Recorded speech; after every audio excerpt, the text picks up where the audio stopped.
بسم اللہ الرحمن الرحیم۔ شروع کرتا ہوں اللہ کے نام سے جو بڑا مہربان نہایت رحم والا ہے۔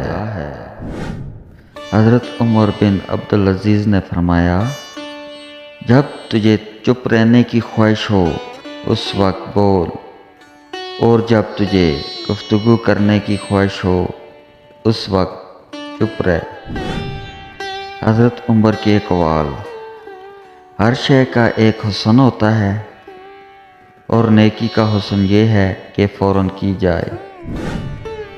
حضرت عمر فاروق رضی اللہ تعالیٰ عنہ نے فرمایا، جس نے رب کے لیے جھکنا سیکھ لیا وہی علم والا ہے، کیونکہ علم کی پہچان عاجزی ہے اور جاہل کی پہچان تکبر۔ حضرت عمر رضی اللہ تعالیٰ عنہ کون تھے؟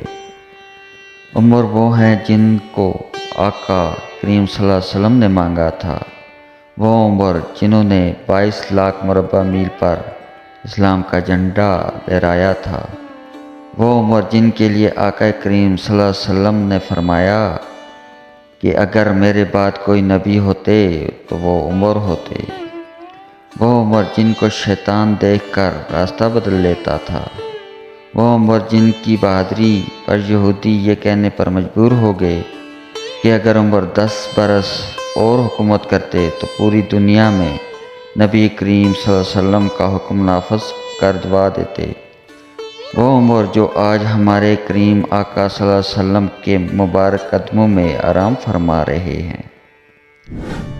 حضرت عمر فاروق رضی اللہ تعالیٰ عنہ نے فرمایا، کم بولنا حکمت ہے، کم کھانا صحت ہے، کم سونا عبادت ہے، عوام سے کم ملنا عافیت ہے۔ وہ شخص کامیاب نہیں ہو پاتا جس میں ناکامی کا خوف کامیابی کی چاہت سے زیادہ ہو۔ حضرت رسول خدا فرماتے ہیں، اس چہرے پر نظر کرم کرنا کتنا اچھا لگتا ہے جس کی آنکھیں اپنے اس گناہ پر خوف خدا سے گریہ کر رہی ہوں جس گناہ کی کسی کو خبر تک نہیں۔ خدا سے اس کے وہی بندے ڈرتے ہیں جو اس کی عظمت کا علم رکھتے ہیں۔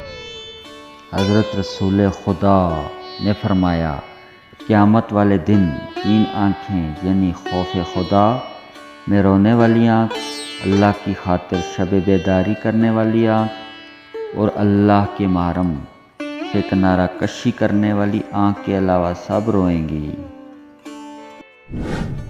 حضرت عمر فاروق رضی اللہ تعالیٰ عنہ نے فرمایا، 3 چیزیں محبت بڑھانے کا ذریعہ ہیں۔